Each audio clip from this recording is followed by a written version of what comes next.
하나님의 부르시면 언제나 정말 하나님의 특별한 신비가 있고 또 은혜가 있고 축복이 있어요. 누군가 나를 불러준다. 이런 부르신다는 거, 누군가 나를 불러준다는 것 자체가 은혜입니다. 우리 대학생 자녀들이 있는 우리 성도님들은 아시겠지만 요즘 참 취업하기가 굉장히 어렵죠. 취업하기가 참 어렵습니다. 그래서 뭐 인턴이나 아니면 회사 이렇게 들어가기 위해서 여기저기 이력서 많이 넣지만 별로 잘 연락이 안 와요. 1차 합격했어 이러면 굉장히 기쁜 거예요. 뭐 2차까지 갔어. 누군가 나를 불러준다는 것 자체가 얼마나 기쁜 일인지 몰라요. 일할 수 있는 기회를 줬다라는 것, 아니 최소한 인터뷰라도 할 수 있는 기회가 있다라는 것은 굉장히 큰 축복이죠. 여러분, 운동선수들이 열심히 땀을 흘려서 노력을 하는데 결정적인 상황에서 주전 경쟁이 펼쳐집니다. 국가대표 발탁이 됐어요. 얼마나 기쁘겠어요. 근데 국가대표 발탁이 되고 태극기를 달았지만 계속해서 벤치만 지키고 있다. 계속해서 그라운드에 나가지는 못하고 있다. 이러면 얼마나 답답하고 속상하겠어요. 근데 갑자기 전반전 딱 끝나고 나서 감독이 딱 호출을 하더니 야, 후반전에 네가 나가서 뛰어. 그 얼마나 감격스럽겠습니까? 정말 죽을 힘을 다해서 뛰겠죠. 언제 찾아올 기회냐. 야, 내가 정말 최선을 다해서 하겠다. 이런 불러준다는 거, 누군가 나를 불러준다는 거, 이거 자체가 큰 은혜예요. 사고를 당해서 구조의 손길이 전혀 없는 상황인데 그런데 누군가 불러줘요. 문을 두드려요.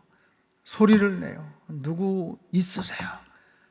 계세요? 하면서 막 그럼 똑똑하세요. 누군가 불러준다면 여러분, 이제는 끝났나 보다 하고 그냥 포기할까 싶었는데 그 누군가의 부르심에 그 소리를 들으면 여러분, 그게 얼마나 큰 은혜겠습니까?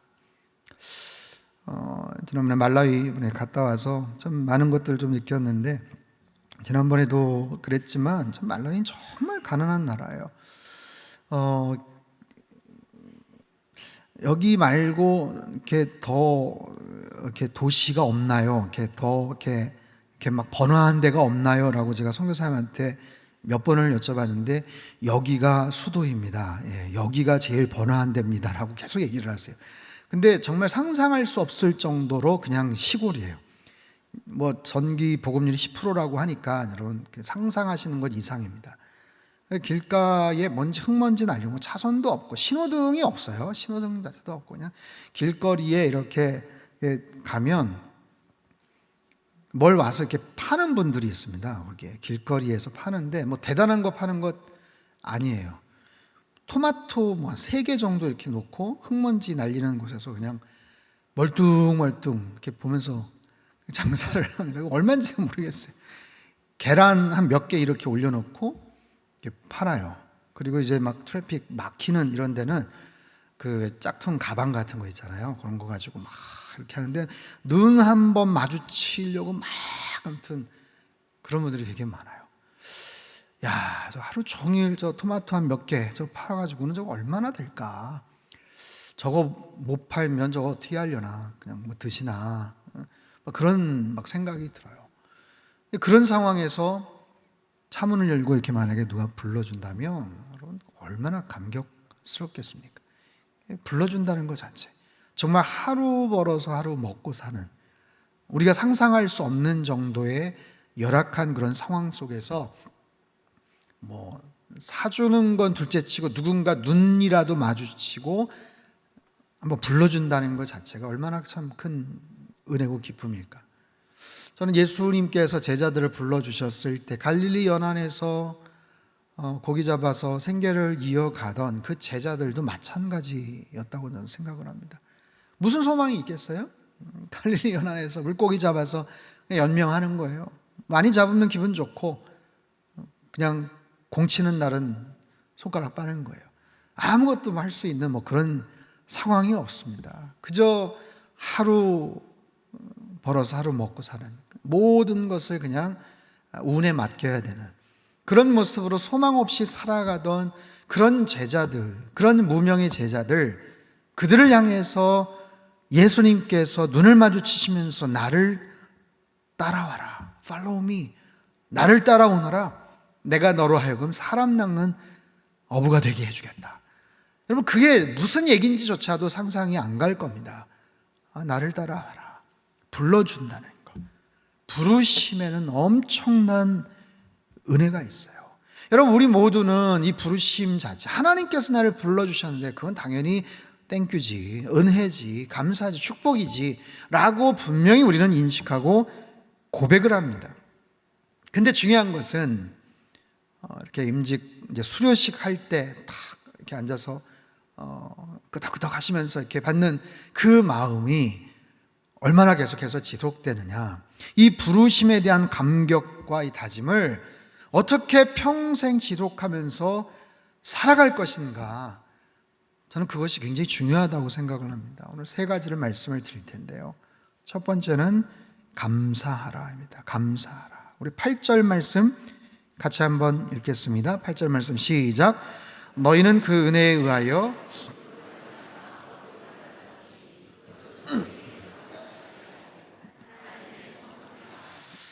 이것은 너희에게서 난 것이 아니요 하나님의 선물이라. 하나님의 선물이라. 여러분, 선물을 받으면 당연히 감사해야죠. 그렇죠? 선물이에요. 뇌물이 아닙니다. 선물입니다. 노동의 대가가 아니에요. 내가 응당 받아야 될 보상이 아니라고요. 전적인 선물이에요. 우리를 구원해 주시고 불러주시고 사용하시고 인정해 주신다는 것, 계속해서 내가 너를 인정할게, 내가 계속 사용할게, 그것은 전적인 하나님의 선물입니다. 그렇기 때문에 우리는 감사의 마음을 계속 놓치면 안 돼요. 감사하시되 끝까지 감사하시길 바랍니다. 나를 불러주셨다는 것 전적인 하나님의 은혜예요. 내가 잘해서 능력이 많아서 발탁된 게 아니에요. 이런 세상에는요, 능력 많은 사람이 정말 많습니다. 내가 아니면 절대로 안 돼 라는 생각처럼 어리석은 생각이 없어요. 언제든지 세상은 대체될 수 있는 사람들이 있어요. 언제든지. 그래서 연예인들이나 방송가에서 정말 잘 나가는 사람들, 그런 사람들이 항상 느끼는 그 긴장과 그 팽팽한 그 압박감이 결국에 그거예요. 내가 잠깐 자리 비우면 누군가 대체가 될 수 있구나. 그런 사람이 없으면 괜찮은데 너무 많은 거예요. 너무 많은 거예요. 많다뿐이 아니라 호시탐탐 기회를 노리는 거예요. 더 잘하는 사람, 더 역량 있는 사람들이 언제나 늘 준비가 되어 있기 때문에 그런 측면에서 내가 아니면 안 된다. 여러분, 이런 부분들은 사실은 우리가 뭔가를 사역을 하면서 절대로 가져서는 안 되는 생각이에요. 그렇기 때문에 언제나 늘 초심을 기억하는 것이 중요합니다. 그 초심이라는 건 뭐예요? 불러주셔서 감사하지. 불러주셔서 감사하지. 내가 자격이 있고 내가 할 만하니까 여기까지 왔지라고 여러분 생각을 하시면 안 되죠. 나를 불러주셨다는 것 그 자체가 감사하지. 그리고 그 감사의 고백과 마음이 시종여의를 해야 돼요. 끝까지 가는 거예요. 끝까지. 그것이 하나님의 선물이다. 너에게서 난 것이 아니요 하나님의 선물이다. 내가 지불한 것이 아니라는 거예요. 내가 수고한 것이 아니라는 거예요. 거기에 내가 조금이라도 지분이 있다고 생각을 하는가? 그렇지 않다는 거예요. 전적인 하나님의 은혜요, 축복이고 선물이에요. 그것을 통해서 나에게 기회를 주셨다라는 거예요. 여러분, 불러주셨다는 것은 기회를 주겠다는 거잖아요. 내가 너를 불렀다라는 것은 너에게 이런 기회를 줄게 라는 거예요. 여러분, 기회가 있다라는 것은 큰 기쁨이고 축복입니다. 여러분, 내가 뭔가를 선택할 수 있는 기회가 있습니까? 내가 뭔가를 선택할 수 있는 기회가 아직까지 있습니까? 그 감사한 일이에요. 근데 그 기회조차 없는 경우들이 많고요. 그리고 점점 더 우리의 삶은 그런 기회가 점점 줄어들어요. 내가 뭔가를 할 수 있는, 아니면 내가 뭔가를 선택할 수 있는, 그리고 내가 뭔가 쓰임받을 수 있는 기회조차가 점점 더 줄어들어요. 우리 주변에도 힘들고 어려운 그런 상황 가운데 놓여 있는 분들이 참 많죠. 병원에 가보면 정말 너무너무 절박한 그런 상황 가운데서 힘겨워하는 분들이 참 많죠. 우리 금요 예배 때 우리가 간절하게 환우들을 위해서 기도하는데 여러분, 정말 절박한 그런 상황 가운데서 하나님의 은혜와 치유하심과 긍휼하심을 구하는 분들이 많죠. 그 절박한 상황, 그런 간절한 그런 상황, 그 속에서 내가 정말 한 번이라도 내가 이러이러 할 수 있다면 얼마나 좋을까. 내가 정말 다시 이 상담교회 본당에 와서 같이 예배를 드릴 수 있다면 얼마나 좋을까. 내가 과거처럼 내가 그렇게 열정을 다해서 성가대석에서 찬양을 할 수 있다면 얼마나 좋을까. 내가 하나님께서 주신 삶의 기회를 최선을 다해서 할 수 있는 그런 한 번 더 힘을 주신다면 얼마나 좋을까. 그럼 그런 거예요. 그렇기 때문에 임직을 받으시는 분들, 또한 이 자리에 계신 우리 모든 성도님들 마음속에 우리가 늘 기억하고 간직해야 될 것은 우리를 불러주신 그 하나님의 은혜, 그 부르심은 은혜요, 전적인 하나님의 선물이요, 그렇기 때문에 처음부터 마지막까지 늘 감사의 고백을 잃지 마시라라는 거예요. 끝까지, 마지막까지 감사하십시오. 오전에도 제가 광고를 드렸어요. 추수감사 말씀 축제, 우리 박신일 목사님 오셔서 귀한 말씀 전하실 겁니다. 저는 상당교회가 늘 그렇지만 특별히 이제 10월, 11월, 12월 한 해를 정리하고 마무리해 갈 때 특별히 다른 어느 때보다도 감사의 고백과 감사의 마음들이 우리 안에 더 좀 많이 표현됐으면 하는 바람이에요. 여러분, 그것이 하나님께서 기뻐하시는 그런 모습입니다. 감사는 표현되어야 되고요, 고백되어야만 되는 거예요. 그럴 때 감사에 엄청난 능력이 있어요. 감사의 능력, 그리고 그런 감사의 충분한 고백과 그런 표현은 더 큰 하나님의 은혜와 축복으로 연결이 되더라라는 거예요. 다시 한번 권면해 드립니다. 여러분, 감사하시되 끝까지 감사할 줄 아는 그런 귀한 성도님들, 임직자들 다 되시길 주님의 이름으로 축복합니다. 두 번째는 순종하라입니다. 순종하라. 불러주셨기 때문에 당연히 순종해야죠. 불러주신 분의 뜻에 따라서 순종하는 것, 그건 당연한 거예요. 그렇다면 그 순종이 무엇인가? 여러분, 순종의 개념이 무엇일까요? 순종이란 게 뭘까요? 순종이라는 것은 내가 따르겠다라는 거예요. 부르신 분의 뜻에 따르겠다라는 거예요. 여러분, 우리 각자가 부르심의 자리가 다르고 그런 타이밍이 다르고 부르심에 따라서 쓰임받는 여러 가지 은사와 역할들이 있어요. 성경에도 보면 부르심에 대한 특별한 사연들이 있습니다. 각자의 특별한 스토리가 등장을 합니다. 하나님께서 모세를 부르셨어요. 왜 하필 80세의 늦은 나이에 부르셨을까요? 좀 더 일찍 부르셨으면 얼마나 혈기왕성할 때, 정말 역량이 있을 때, 능력이 있을 때 하나님 앞에 더 귀하게 쓰임받을 텐데, 힘이 다 빠지고 자신감이 완전히 상실한 80세 할아버지가 되었을 때, 그때서야 하나님이 부르셔요. 호렙산 떨기나무 불꽃 가운데서 모세를 부르셔요. 그리고 감당하기 벅찬 어마어마한 소명을 맡겨주셔요. 모세가 이해가 되질 않는 거예요. 자신이 없는 거예요. 도대체 감당할 수가 없는 거예요. 그런데 중요한 그 하나님의 부르심 속에서 주셨던 아주 특별한 하나님의 요구 조건이 있으셨어요. 네 발에 신을 벗으라. 네 발에 신을 벗으라. 여러분, 거기에는 여러 가지 의미가 담겨져 있지만 가장 중요한 것은 너의 모든 것을 내려놓으라 라는 거예요. 네가 나의 부르심에 순종하려면 너의 모든 것을 내려놓으라 라는 거예요. 여러분, 순종의 가장 기본적인 것은 내려놓음입니다. 내려놓는 거예요. 순종할 때 내가 잘해야지, 내가 정말 끝내주게 뭔가를 해야지, 그런 의지와 생각들이 분명히 있거든요. 근데요, 그거보다 더 앞서서 내려놓음이 더 중요해요. 무엇을? 나의 생각을, 나의 고집을, 나의 의지를, 나의 계획을 내려놓는 거예요. 여러분, 부르심의 그 자리에서도 나의 것을 주장하는 그런 경우들이 있어요. 나의 것을 자랑하는 경우가 있어요. 오늘 9절 말씀 한번 읽어볼까요? 9절 말씀 같이 읽습니다. 시작. 행위에서 난 것이 아니니 누구든지 자랑하지 못하게 함이라. 하나님께서 엄청난 은혜와 선물을 주셨지만 그럼에도 불구하고 하나님께서 철저하게 배제시키시는, 막으시는 그 감정이 뭐냐면 요만큼이라도 자랑할 거리가 있는지 없는지 그 부분들을 완전히 배제를 시켜버리세요. 그럼 무엇을 자랑하십니까? 굉장히 열심히 훈련 받으셨어요. 자랑하셨죠. 네. 주변 분들에게 자랑하셨죠. 뭐 자랑하셔도 됩니다.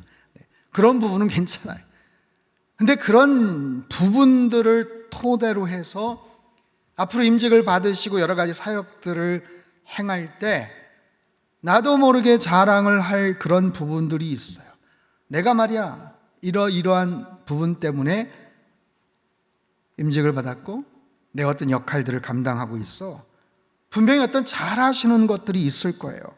그래서 내가 쓰임받는다고 생각을 할 수 있습니다. 능력이 있고 재능이 있어요. 그래서 부름을 받은 것 맞습니다. 틀린 말 아니에요. 근데 틀릴 수가 있어요. 왜냐하면 하나님의 또 다른 뜻이 계셔요. 하나님의 생각이 계셔요. 그래서 이 모든 것을 먼저 내려놓을 줄 아는 순종의 태도가 중요합니다. 그 역할, 그 능력 때문에 불러주신 것이라고 생각하지만 하나님은 그 능력 아니면 못하시는 하나님은 아니세요. 얼마든지 더 큰 능력을 발휘하실 수 있는 또 다른 사람이 있고 하나님께서는 훨씬 더 우리보다 능력이 많으세요.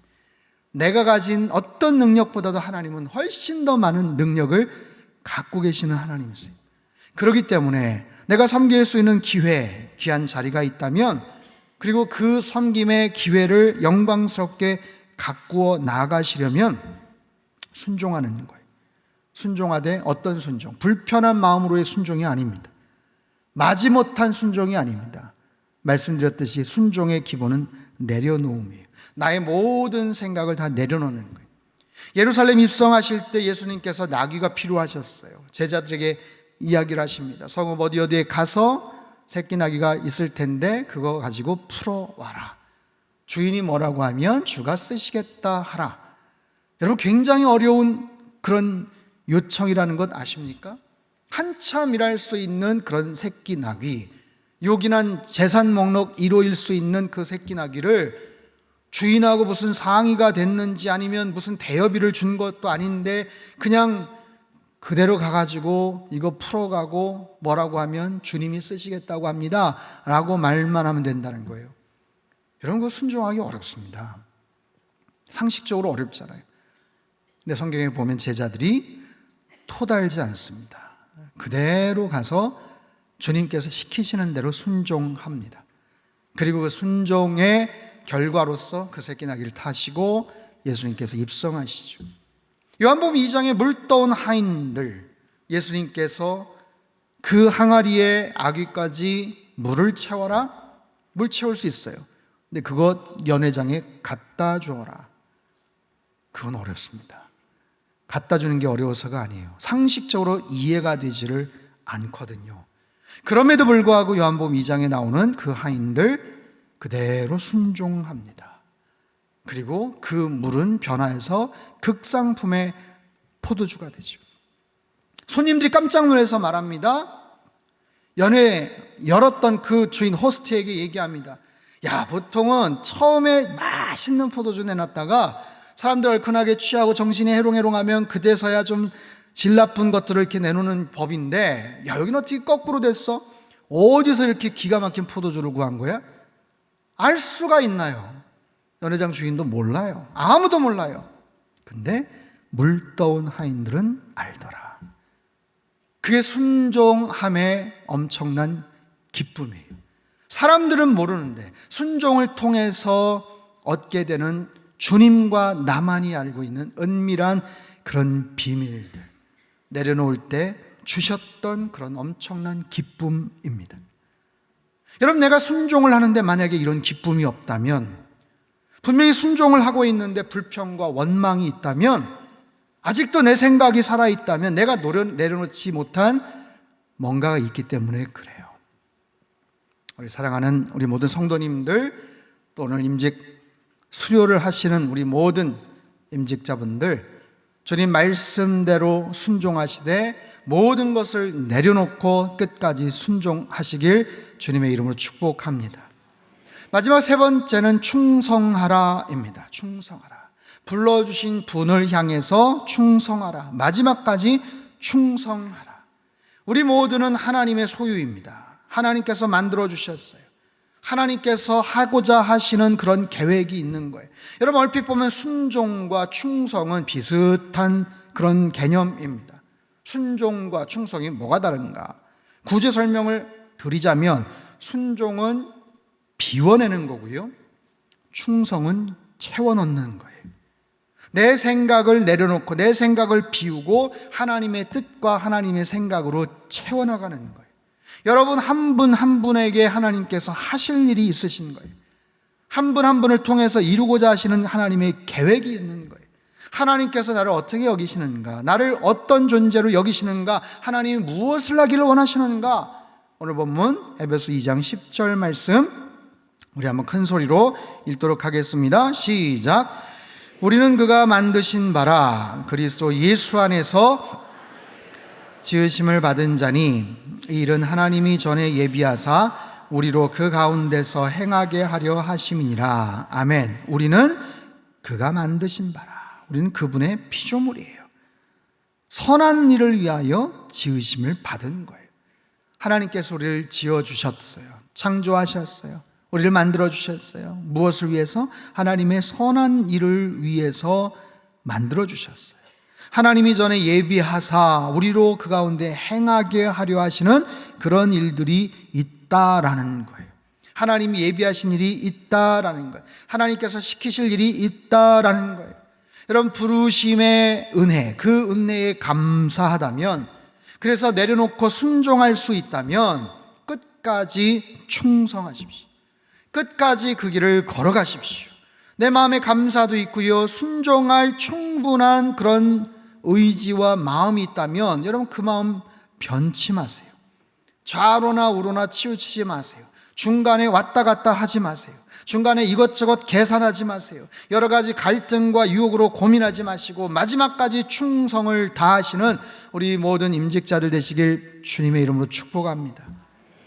제가 국민일보에 겨자씨 칼럼을 쓰는데 지난 7월 31일 원고에 썼던 하나님 나라의 타로탄이라는 제목의 그런 글이에요.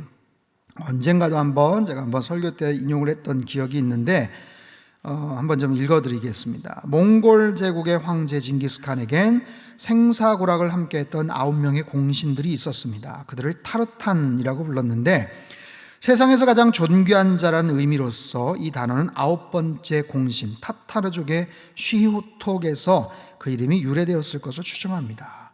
제국을 완성한 후에 징기스칸은 그 타르탄들에게 6가지의 특권을 부여합니다. 언제든지 허락 없이 내 방에 들어올 수 있다. 전쟁이 끝나면 노획물 중에 가장 좋은 것을 가질 수 있다. 모든 세금을 면제한다. 사형에 해당하는 죄를 지어도 9번까지 용서받는다. 갖고 싶은 땅을 얼마든지 가질 수 있다. 그리고 이러한 권리는 4대까지 줄 수 있다. 목숨을 걸고 끝까지 충성했던 그들 타르탄에게 엄청난 보상과 특혜를 주었다는 이야기입니다. 주님께서는 제자들에게 강력한 도전을 하십니다. 자기 십자가를 지고 나를 따르라. 제자들은 배와 그물을 버려두고 예수님을 따랐고 초대교회 초석을 다지며 순교의 자리까지 갔습니다. 가장 영광스러운 부르심 앞에 순종할 때 가장 놀라운 축복과 보상이 기다리고 있습니다. 생명의 면류관을 주시고 영원한 천국으로 우리를 인도하십니다. 하나님 나라의 타르탄이 되십시오. 그분은 우리를 가장 존귀한 자로 여기십니다. 여러분, 마지막까지 쓰임받는 사람이 된다는 것, 그것은 말할 수 없는 영광이에요. 기도하십시오. 오늘부터 기도하십시오. 주님, 마지막까지 쓰임받는 사람 되게 하여 주옵소서. 하나님 나라의 타르탄 되어 쓰임받는 하나님 평생의 삶이 되게 하여 주시옵소서. 여러분, 우리에겐 섬길 수 있는 물리적인 시간이 있고 제도상의 어떤 시간이 있어요. 교회 사역을 하다 보면 교회 법제상 70이라는 나이가 있습니다. 은퇴를 하셔야 돼요. 물론 그 이외에도 얼마든지 다양한 모습으로 섬길 수가 있지만 교회에서 공식적인 어떤 역할들을 맡아서 하실 수 있는 나이, 숫자, 연령이 있다는 거예요. 평생 상당교회에서 귀한 모습으로 수고를 하셨고 청출을 바쳤어요. 수많은 역할들을 맡았어요. 이제는 아주 중요한 직분들을 이제 맡아서 일을 하실 거예요. 과거에도 잘 해 오셨겠지만 앞으로가 더 중요합니다. 세 가지를 말씀드렸어요. 감사하라, 순종하라, 그리고 충성하라. 끝까지 충성하라. 끝까지 충성하라는 것은 지금까지 잘했지만 앞으로 더 열심히 더 잘해라 라는 의미가 아닙니다. 이미 잘해 오셨어요. 지금까지 잘해 오셨어요. 그러면 앞으로의 충성이라는 것은요, 여러분들이 어떤 사람으로 기억되느냐를 만드는 시간이에요. 앞으로 내가 어떤 사람으로 기억될 것인가, 그 초심을 끝까지 잃어버리지 않고 마지막 70 은퇴할 때까지, 이 사명 다 맡은 사명 내려놓을 때까지, 그리고 그 이후에 내가 어떤 존재로 기억될 것인가, 그것을 만들 수 있는 굉장히 중요한 그런 시간과 기회가 부여될 거예요. 지금까지 잘해 오셨기 때문에 앞으로 더 열심히 하십시오 라는 말도, 그리고 그런 기대와 소망도 담겨져 있지만, 무엇보다도 그 기간 동안 여러분들이 어떤 모습으로, 어떤 직분자로 기억될 수 있는지를 잘 만들어 가시라라는 거예요. 사람들이 평가합니다. 사람들이 다 알고 있습니다. 참 신실한 분이셨어. 처음부터 마지막까지 참 신실하고 겸손하게 맡겨진 일들 끝까지 책임지며 잘 감당하셨어. 바로 그런 기억을 만들어낼 수 있는 바로 아주 소중한 그런 시간들이 이제 펼쳐지게 될 거예요. 하나님 나라의 타르탄이 되시길 바랍니다. 오늘 낮에 우리 김덕규 장광숙 선교사님, 권요셉 박한나 선교사님 30년 근속에 대해서 저희 상당교회가 표창을 하고 같이 축복을 했어요. 얼마나 귀한 일입니까? 여러분, 30년을, 세상에서도 마찬가지예요. 세상 직장에서도 마찬가지입니다. 30년을 한결같이 그 일을 감당했다는 것은 인정이에요. 그것은 정말 쉽지 않은 일입니다. 더군다나 선교지에서 그 일들을 감당하는 것 참 어렵습니다. 여러분, 요즘 선교사님들, 제가 수요일날 이춘모 선교사님하고도 식사하면서 그런 이야기를 나눴는데, 선교사님들이 여기에 있다가 선교지에 가서 처음에 적응을 하고 받는 그 문화 충격보다도 은퇴가 앞에 두거나 아니면 한참 거기서 사역을 하다가 잠깐 한국에 들어와서 잠깐이지만 느끼는 그 문화 충격이 훨씬 더 크다는 것 여러분 아세요? 오히려 오셔서, 고국 땅에 오셔서 더 많은 문화 충격을 받고 적응하기 더 힘드시다는 거예요. 그래서 그 얘기 하시더라고요. 자카르타 공항에 가면 그제서야 이제 마음이 아이고 이제 편하더라고 그렇게 생각하시는 거예요. 그럼 그런 마음이 그냥 이루어지겠냐고요. 10년, 20년, 30년 거기 있는 현지인들을 정말 주님께서 맡겨주신 그 교회를 최선을 다해서 사역하고 섬기고 사랑할 때만이 갖게 되는 그런 하나님이 주시는 귀한 마음이거든요. 그런 모습으로, 그런 마음으로 여러분들 끝까지 하나님 나라의 타르탄이 되셔서 감사하시고 순종하시고 끝까지 충성하시는 우리 귀한 임직자들 다 되시고 우리 모든 믿음의 성도님들 다 되시길 주님의 이름으로 축복합니다. 기도하겠습니다. 살아계신 하나님 아버지, 감사합니다.